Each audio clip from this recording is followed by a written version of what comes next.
murs ont des oreilles. Bonjour. Bonjour, c'est déjà le 27e numéro du podcast du Conservatoire de Vincennes. Et aujourd'hui, on reçoit les clés de Phonia. Alors, pas toutes les clés de Phonia, il n'y aurait pas de place dans la petite salle où on est. Mais effectivement, une partie des clés de Phonia. Donc, Laetitia Trouvé, sa chef d'orchestre principale. Bonjour Laetitia, et puis sa fondatrice. Bonjour Vladimir. Diplômée du CNSM de Paris et du Conservatoire royal de musique de Liège, où tu reçois le premier prix de direction d'orchestre. Passionné par le répertoire symphonique donc, et par la transmission, tu as fondé en 2011 l'orchestre symphonique Les Clés de Phonia. Pierre Landau, son président. Bonjour Pierre. Bonjour Vladimir.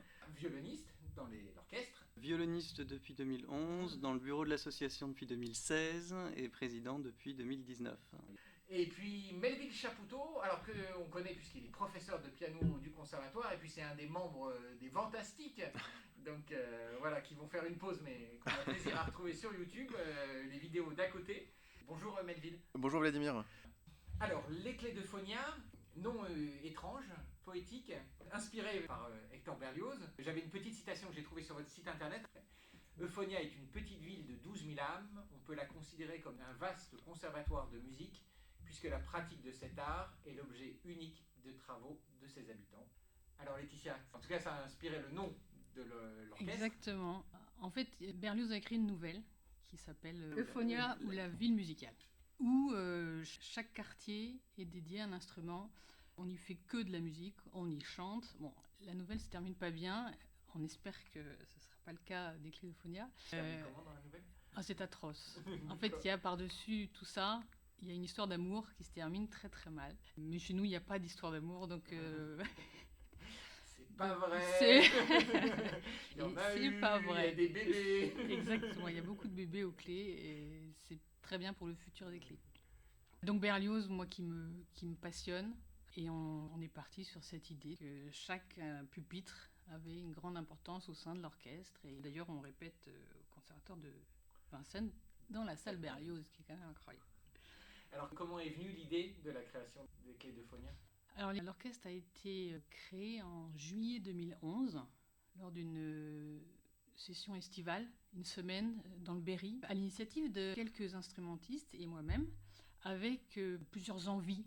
Déjà travailler, interpréter le grand répertoire symphonique et aussi avoir accès à des œuvres plus ambitieuses comme Petrouchka de Stravinsky, La mer de Debussy, L'oiseau de feu, la valse de Ravel, tout en tenant compte de nos possibilités de répétition.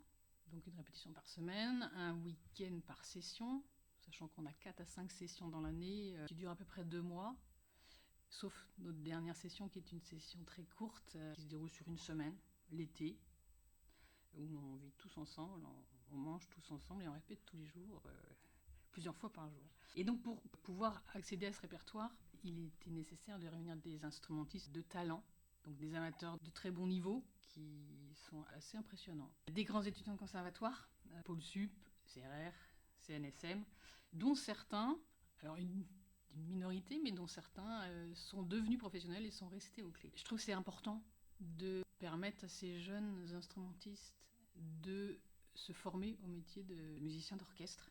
Et je suis assez fière qu'on puisse le proposer aussi. Alors c'est vrai qu'on a deux grandes catégories de musiciens. On a ceux dont l'activité hors des Clés de Phonia est quand même liée à la musique, donc soit des professionnels de la musique mais qui enseignent leur instrument, ou des professeurs de formation musicale par exemple.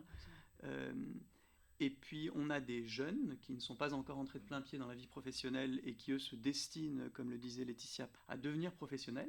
Et puis on a la majorité des musiciens de l'orchestre dont le métier n'a rien à voir avec le monde de la musique, donc des ingénieurs, des chercheurs, des enseignants à l'école primaire ou pour des publics un peu plus âgés, des cadres ou des non-cadres dans le public, dans le privé, et qui ont d'autant plus de plaisir à se retrouver, qu'ils le font évidemment bénévolement, évidemment par enthousiasme et par passion. Et le point de rencontre, c'est la musique, et c'est ce qui fait la qualité humaine de l'orchestre.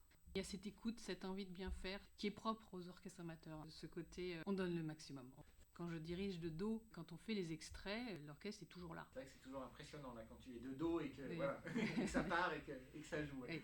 Et enfin, c'est peut-être notre premier objectif, la volonté de donner des clés de compréhension musicale au public, afin que que le public s'approprie l'œuvre qu'il va entendre. Et c'est la raison donc pour laquelle, lors de chaque concert, je présente, ou le chef qui est en charge de la session présente une des œuvres au programme avec l'aide et l'intervention de l'orchestre. Oui, peut-être parler un peu, si vous ne connaissez vraiment pas les clés d'Euphonia, de qu'est-ce que c'est que cette expérience de médiation pendant le concert, où on a effectivement généralement une œuvre introductive qui n'est pas expliquée, on a juste à écouter, et puis il y a une deuxième partie, voire troisième partie, où on a effectivement cette activité de médiation. Alors, alors quel que soit le chef, si c'est Laetitia ou effectivement les chefs invités, on a vraiment une œuvre qui, alors si c'est effectivement lié à une histoire, donc une histoire qui va être racontée, alors avec l'aide des mots et évidemment de la musique, si c'est effectivement un compositeur, l'histoire d'un compositeur, voilà, ça peut être effectivement la vie du compositeur si elle est éclairante pour cette œuvre-là, ou effectivement, presque chirurgicalement, je dirais, l'œuvre qui est analysée, en tout cas une partie de l'œuvre qui est analysée, et puis avec toujours beaucoup d'humour aussi. On entend la partie de violon ou la partie des vents, et puis les parties mélangées, et puis une fois les explications terminées, on a l'œuvre en entier, et là on comprend mieux que ce qu'on aurait peut-être compris, alors même si on oublie quelques minutes après, on a toujours l'impression de ressortir en ayant appris plein de choses, ce qui est vrai d'ailleurs, et en ayant pris beaucoup de plaisir musical.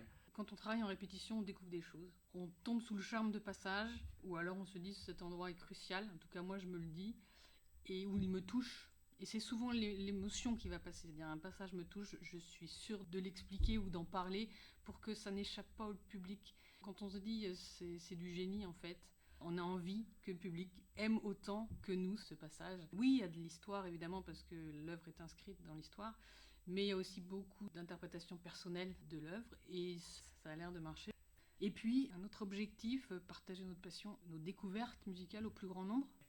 Effectivement, l'idée de la médiation, peut-être d'abord, c'est de décliner auprès d'un jeune public de scolaire, depuis l'école primaire en passant par le collège, finalement, la volonté de partage et de médiation que la chef d'orchestre déploie lors des concerts à l'attention d'un public classique, du public de la salle de concert. C'est-à-dire, comment est-ce qu'on, en quelques minutes, en s'appuyant sur les instruments de l'orchestre, comment est-ce qu'on éduque l'oreille, comment est-ce qu'on fait entendre différemment le langage musical, dans un cas au public avant le concert, pour lui permettre une appréhension un peu différente, sans doute plus éclairée, sans doute plus fine, plus agréable aussi, de la musique, ou en amont des concerts, quelques semaines avant les concerts, auprès d'un public scolaire.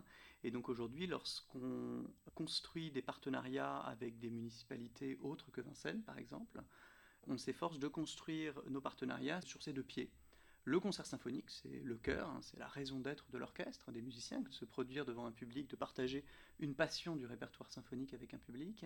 Mais en amont du concert, la tentative, l'effort d'aller à la rencontre dans un format un peu plus restreint, une dizaine de musiciens, du jeune public, pour le préparer à l'écoute du concert. On espère faire venir les élèves au concert en compagnie de leurs parents quelques semaines plus tard, pour créer des vocations, on l'espère, pour faire découvrir les instruments de l'orchestre à ceux qui ne les connaîtraient pas, et puis pour pousser un petit peu plus loin la formation de ceux qui ont la chance de bénéficier dans un conservatoire, une école de musique, déjà d'une base solide en formation musicale ou instrumentale, qui en sortent en général avec des étoiles plein les yeux.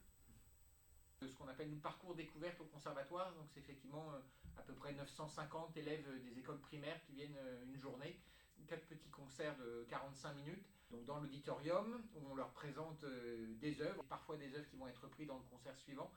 Alors Laetitia, Pierre, vous nous avez ramené des extraits d'œuvres jouées par les Clés d'Euphonia. On en a parlé un peu tout à l'heure et donc on va écouter un extrait de Petrouchka de Stravinsky avec Négociant et Bohémienne, l'orchestre donc des Clés d'Euphonia sous la direction de Laetitia Trouvé.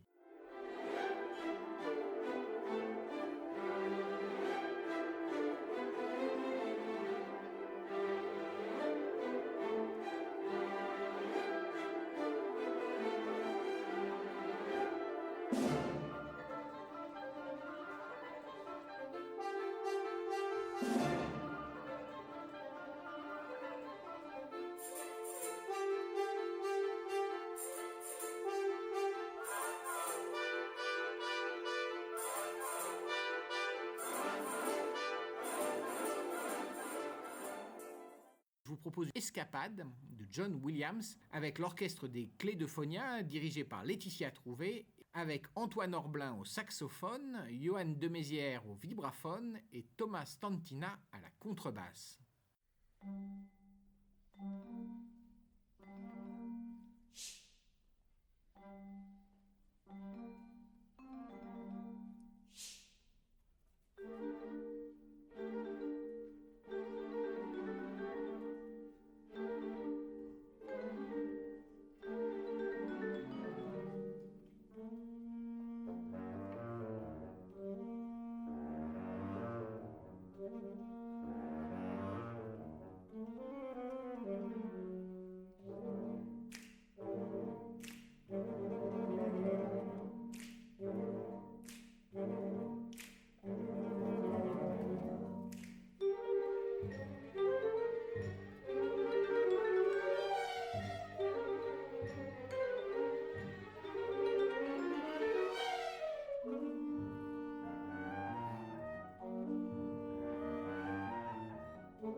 Je vous propose d'écouter Danson numéro 2 de Marquez avec l'orchestre des Clés de Fonia sous la direction de Laetitia Trouvé.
Je vous propose d'écouter Radiance de Calmel et l'orchestre des Clés de Fonia dirigé par Laetitia Trouvé et Bastien Baumet à l'euphonium.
Je vous propose d'écouter la deuxième symphonie de Sergueï Rachmaninov, donc jouée par les Clés de Fonia, dirigée cette fois par Gabriel Philippot.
Est-ce que c'est un gros travail de préparation, ces textes? Je mets beaucoup de temps à écrire. Bien sûr, je lis des choses, mais encore une fois, c'est beaucoup de moi, de ce que j'aime. Et oui, je mets du temps à les écrire. Il faut que ça passe avec le public. Il y a une vraie connexion quand même entre toi et le public, et c'est entre le but, les chefs oui. invités, mais Oui. particulièrement C'est avec le toi. but, de les tenir, et je le sens en fait. Et d'ailleurs, ça réagit très vite. Bah, c'est vrai que maintenant, le public et toi, Oui. tout le monde se connaît, donc Oui. effectivement, même un demi-temps, une Voilà, respiration, exactement. et là, Et on sait que, le public comprend plein de choses et Tout à sait fait. déjà ce qui va se passer. Oui, c'est très agréable en fait. Ça, c'est très rassurant aussi. Ce qu'on peut dire du public vincénois des Clés de Fonia, c'est qu'il adhère vraiment à la proposition artistique qui est celle de l'orchestre. Beaucoup d'amateurs de musique, plus ou moins férus de répertoire symphonique, viennent pour écouter un type de formation, ou un musicien, ou un compositeur, ou une époque. Ce qu'on a pu constater au fil des années, c'est que le public vient pour écouter les Clés de Fonia. Quel que soit, j'ai presque envie de dire, le programme qui lui est proposé, des grands tubes du répertoire symphonique, des œuvres plus confidentielles, des œuvres surprenantes, du classique, du romantique, du post-romantique, de la musique de l'entre-deux-guerres, des compositeurs français, des compositeurs russes, des compositeurs européens. On a fait des excursions outre-Atlantique, en Amérique du Nord, en Amérique du Sud. Et ça, c'est assez agréable de construire ce lien dans la durée avec un public qui nous fait confiance, presque a priori. Pour nous, c'est génial de pouvoir pouvoir se dire on va proposer quelque chose de moins connu, mais les gens vont venir quand même. Donc on peut aussi faire passer des choses et faire connaître des choses, en plus qui vont être expliquées. Et ce qui facilite aussi l'appréhension du public, ce sont quand même les conditions de concert. Pour une formation symphonique amateur, certes exigeante mais amateur, on a la chance de répéter et de se produire dans des conditions exceptionnelles. C'est-à-dire répéter à Vincennes au conservatoire, donner la majorité de nos concerts dans le magnifique auditorium du conservatoire de Vincennes. Peu d'orchestres d'amateurs ont cette chance-là, et c'est une chance qu'on mesure à sa juste valeur. On fait un petit coucou à Annick Voisin, qui est donc maire adjointe chargée de la culture. On est très reconnaissant et au conservatoire et à la municipalité de Vincennes de nous offrir ce cadre-là, parce que pour un public, et a fortiori un public qui ne va pas nécessairement régulièrement écouter du classique, bénéficier de telles conditions à la fois pour l'ouïe mais également pour la vue, c'est-à-dire les conditions de visibilité dans l'auditorium sont magnifiques et c'est très agréable lorsqu'un thème se déploie au hautbois de pouvoir voir le hautboïste. Et j'insiste sur ce point parce que ça n'est pas évident. On pensait initialement que la majorité de notre public était un public féru de classique. Et l'an dernier, pour la première fois, on est allé à la rencontre de ce public en l'interrogeant via un petit sondage sur ses pratiques culturelles, et on s'est rendu compte qu'une bonne partie de notre public n'allait pas régulièrement voir de concerts classiques symphoniques, hormis ceux des Clés d'Euphonia. D'où l'importance d'être capable de lui créer des conditions les plus favorables possibles pour appréhender des répertoires, on l'a dit, plus ou moins connus ou au contraire mésestimés ou méconnus.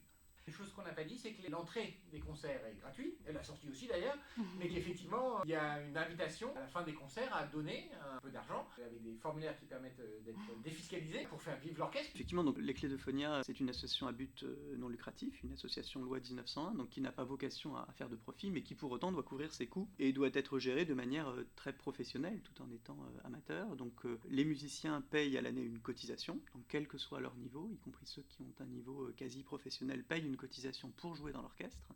Et le principal poste des dépenses, c'est évidemment le poste salarial, puisque tous nos chefs d'orchestre, Laetitia Trouvé ou tous les autres chefs que nous invitons depuis plusieurs années pour enrichir le vivier de chefs de l'orchestre et faire découvrir à l'orchestre d'autres manières de diriger, tous ces chefs sont rémunérés au même titre que tous les solistes auxquels nous faisons appel dès lors que nous jouons des concertos ou des œuvres qui vont requérir un soliste instrumental ou un chanteur. Alors les autres postes de coûts, l'achat ou la location des partitions, des droits que nous devons à la SACEM lorsque les œuvres ne sont pas encore dans le domaine public, des coûts de communication, des coûts ponctuellement de location d'une partie du parc instrumental, puisque l'essentiel du parc instrumental nous est mis gracieusement à disposition par le Conservatoire de Vincennes. Lorsque nous avons besoin d'une percussion un petit peu plus originale, il nous faut évidemment la louer, ce qui engendre des coûts.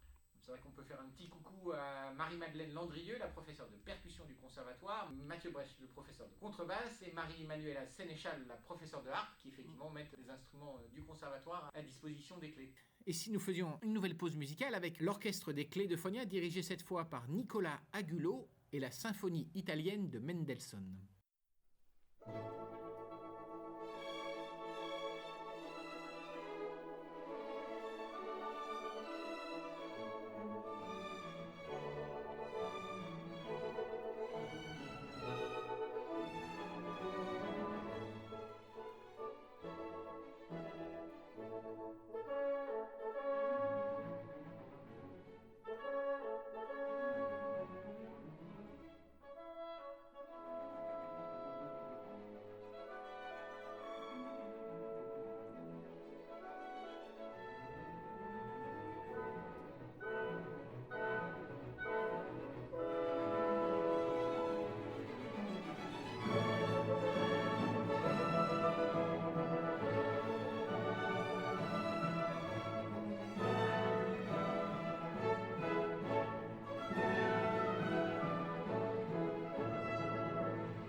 parler du premier concert de la saison des Clés d'Euphonia qui aura lieu le samedi 2 novembre à 20h30 et dimanche 3 novembre à 16h.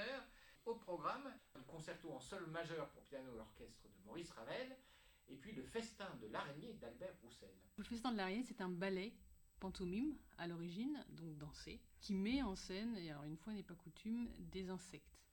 Donc on va avoir des fourmis, des scarabées bousiers, des menthes religieuses, des vers de fruits, un papillon, un éphémère, qui pourrait bien servir de repas, de festin à la fameuse araignée, sauf si le destin en décide autrement. Et là, voilà, il faudra venir voir. Le genre du ballet revient à Paris au début du XXe siècle, un peu au goût du jour, grâce au ballet russe et Diaghilev. Le festin de l'araignée a été créé en avril 1913, quelques semaines avant le Sacre du printemps de Stravinsky, qui a fait donc le scandale que l'on connaît. Je trouve ça très intéressant de les mettre côte à côte. Il n'y aura pas de scandale pour le festin de l'araignée. Un très bon accueil pour une œuvre absolument magnifique, très colorée, très raffinée. L'orchestration est géniale. On retrouve un peu du Debussy, Vincent d'Indy, qui était le maître de Roussel à la Scala. Et c'est une des œuvres en fait les plus jouées d'Albert Roussel. En tout cas, les fragments symphoniques, c'est-à-dire que Roussel a extirpé des parties et en a fait une œuvre plus courte que le ballet. Et c'est son œuvre la plus jouée et la plus aimée. Qui reste pourtant assez méconnu, bizarrement.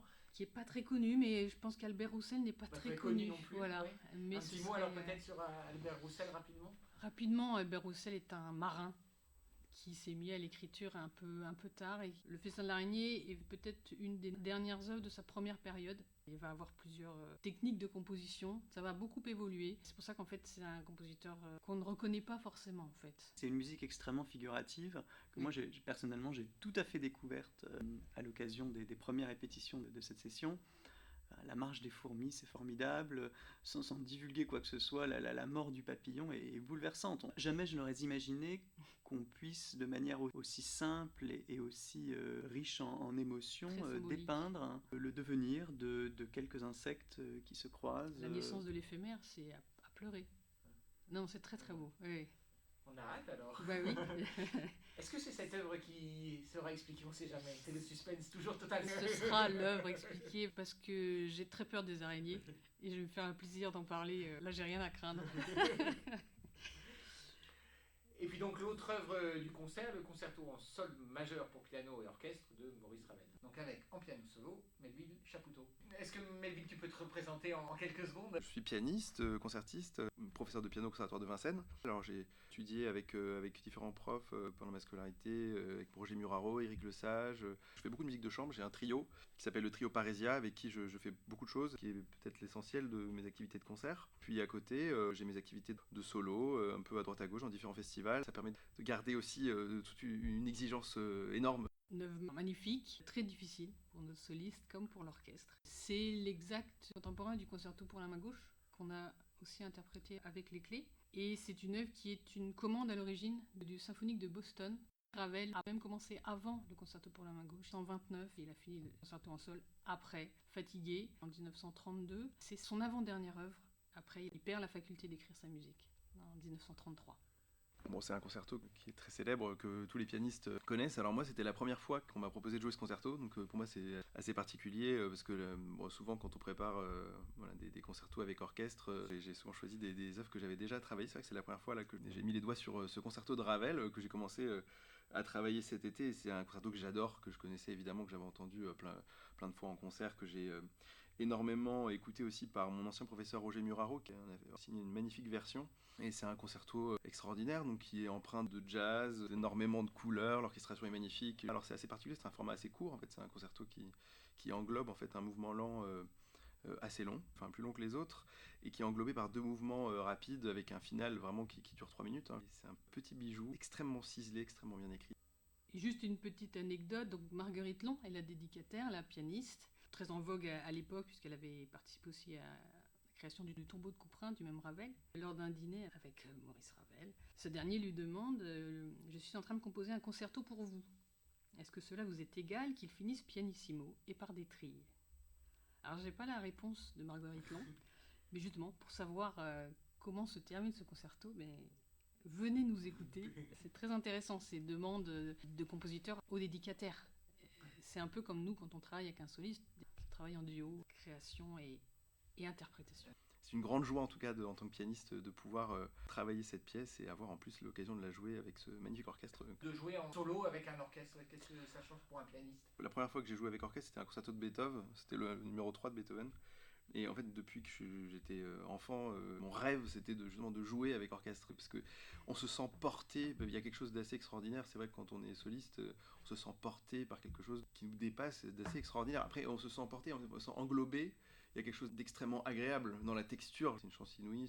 Mais là, il y a vraiment, je pense, quelque chose de nouveau pour moi en tant que soliste. C'est la manière dont c'est écrit, avec les réponses, avec les solistes de l'orchestre qui ont une importance vraiment immense dans les thèmes. C'est de la musique de chambre avec l'orchestre, c'est pas le soliste et l'orchestre derrière, c'est vraiment un vrai travail avec tous les musiciens, avec le chef d'orchestre, et puis c'est un partage extraordinaire. Ce qu'on peut ajouter, c'est que l'orchestre initialement a été créé pour jouer du répertoire symphonique. Enfin, le cœur de son répertoire, c'est du répertoire purement symphonique, mais qu'on a toujours grand plaisir à accueillir des solistes professionnels pour explorer des pans de ce répertoire qu'on n'explorait pas sinon. Et c'est toujours un grand honneur pour nous parce qu'on est certes un orchestre ambitieux, je veux croire sérieux, mais on reste de bons amateurs. Et donc avoir l'occasion d'accompagner dans les chefs-d'œuvre du répertoire des professionnels, et notamment des jeunes professionnels dynamiques, enthousiastes, euphorisants, c'est un grand bonheur pour nous.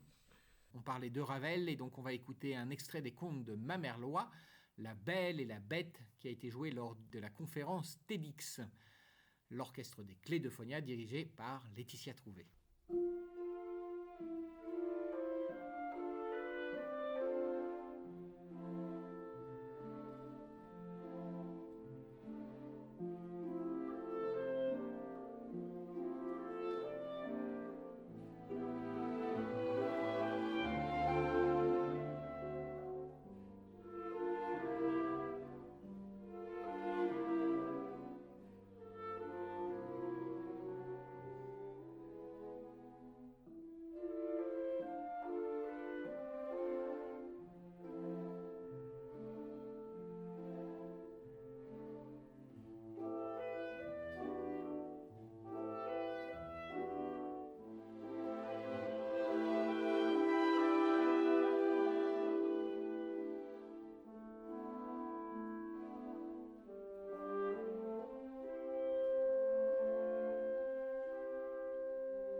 sur le programme du reste de la saison. Il y a des petites thématiques, j'ai l'impression, cette année. Oui, tout à fait. Alors, c'est une année qui est assez emblématique de ce qu'on fait depuis quelques temps, c'est-à-dire une alternance entre différents chefs. Laetitia, notre chef principal, et des chefs que nous faisons venir pour explorer d'autres facettes de la direction d'orchestre. La deuxième session, qui donnera lieu à des concerts à Vincennes le week-end des 15 et 16 février, sera dirigée par un jeune chef, Victor Rouanet, que nous avons choisi à l'issue d'une séquence d'audition de chefs. Nous partons du constat que pour que l'osmose fonctionne entre un chef et l'orchestre, il faut qu'on ait pris le temps de se connaître. Et donc nous avons organisé l'an dernier une soirée d'audition de façon à ce que des jeunes chefs, désireux de diriger les Clés d'Euphonia, puissent, le temps d'une petite demi-heure, venir diriger l'orchestre sur un mode expérimental. Et donc Victor est sorti vainqueur, si on peut s'exprimer ainsi, de cette séquence d'audition. Et Victor nous a proposé d'explorer un programme thématique sur le menuet, la forme du menuet. Donc on voyagera du XVIIe siècle, de Lully jusqu'au XIXe, à Beethoven, en passant par Haydn, en passant par Mozart. Ensuite, au mois d'avril, nous aurons le plaisir de retrouver Laetitia dans un programme assez original et qui témoigne du fort ancrage auquel on tient à Vincennes, puisque nous jouerons la musique composée par le Britannique William Walton du film Henri V, un film qui date des années 40. Pourquoi Henri V ? Parce que le roi d'Angleterre Henri V est mort au château de Vincennes. Et l'idée, c'est que ce concert trouve pleinement sa place dans le festival Shakespeare d'Avril, qui est un festival proposé tous les 2 ans par une autre association vincennoise, la Fabrique Shakespeare, dont je salue la présidente Marie-Pierre Dupagne. Et pour nous, c'est l'occasion non seulement de faire de la musique entre nous, mais également de se connecter à d'autres structures associatives. Et donc c'est une musique qui est éminemment une musique de film. Donc à nouveau, on virage à 180 degrés par rapport au Festin de l'araignée et à Ravel à l'automne, à un programme sur le thème du menuet et les débuts du classicisme en musique.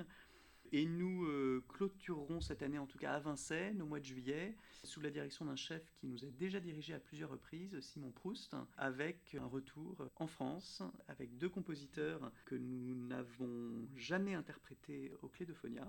Donc nous aurons le plaisir de faire entrer au répertoire des Clés d'Euphonia, comme on le dit dans le jargon musical, Francis Poulenc avec sa Sinfonietta, et puis Massenet, dont nous jouerons la suite orchestrale tirée du ballet Le Cid. Voilà. Ce qui procède à nouveau de cette volonté d'aller explorer d'autres répertoires en faisant pleinement confiance au chef qui nous dirigera pour en partager des clés d'écoute, des clés de compréhension avec le public. Et puis tu parlais de dernier concert à Vincennes, et puis vous êtes toujours a priori une tournée. Pour la première fois, nous irons au début du mois d'août dans le sud-ouest de la France, du côté de Marmande, dans le cadre d'un festival qui s'appelle la Semaine de Clérac. Donc le programme n'est pas encore connu, mais le principe est toujours le même. Une grosse semaine de résidence de façon à construire ex nihilo un programme avec les musiciens. Il y aura cette fois-ci a priori également un chœur et donc une partie vocale chantée dans le programme. Et à l'issue de cette semaine de résidence et de vie en commun, en communauté, qui naturellement raffermit les liens entre les musiciens, crée une intimité, une convivialité d'un type un peu nouveau. À l'issue de cette semaine, 2 ou 3 concerts pour partager le résultat de ces quelques jours de travail avec un public.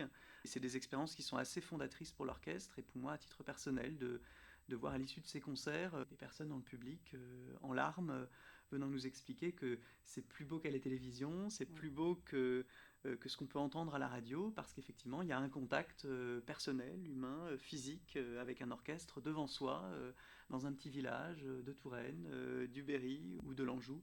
Et ça c'est quelque chose qui nous tient très à cœur. Alors déjà, il y a un site internet des Clés d'Euphonia, mais c'est que pour avoir des places, il faut s'y prendre assez tôt. Alors les réservations, on a coutume de les ouvrir entre 3 semaines et 15 jours avant les concerts. Ce qu'on peut recommander à toutes les personnes intéressées, c'est de s'inscrire à notre liste de diffusion. C'est très facile depuis un des onglets du site internet de l'orchestre, www.clés-euphonia.com, de façon à être informé en amont de la date précise d'ouverture des réservations. Aucun risque de spam. La liste des diffusions est utilisée avec à bon escient exclusivement pour partager des informations relatives précisément à l'actualité de l'orchestre et notamment aux dates et aux programmes des concerts à venir. Et je vous propose une dernière pause musicale avec l'extrait de la première suite du Tricorne de De Falla, dirigé par Quentin Hindley, avec l'orchestre des Clés d'Euphonia.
venir, il y a des recrutements qui sont ouverts?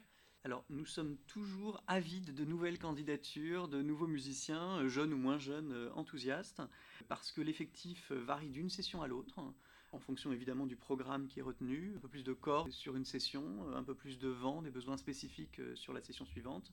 On n'est jamais non plus à l'abri d'un désistement de dernière minute pour des questions de contraintes professionnelles ou personnelles.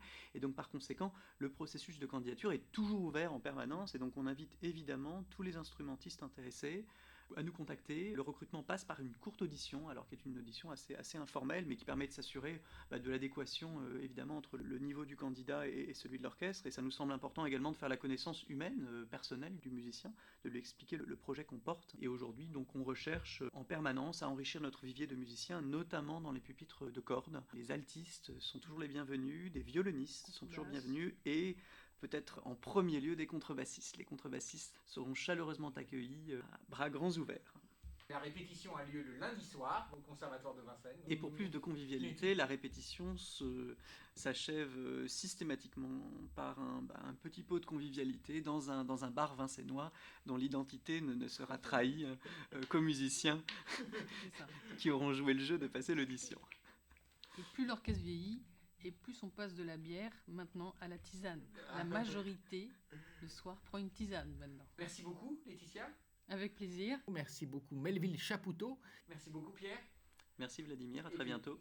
Très bientôt, pour assister donc au concert des 2 et 3 novembre, donc avec Ravel et Roussel. C'est la fin de ce numéro de Nos murs ont des oreilles. On se retrouve très bientôt pour un prochain numéro, certainement début décembre, et nous parlerons de l'Inouï de décembre, qui sera Froissement d'ailes, un Inouï consacré aux oiseaux. Merci, au revoir.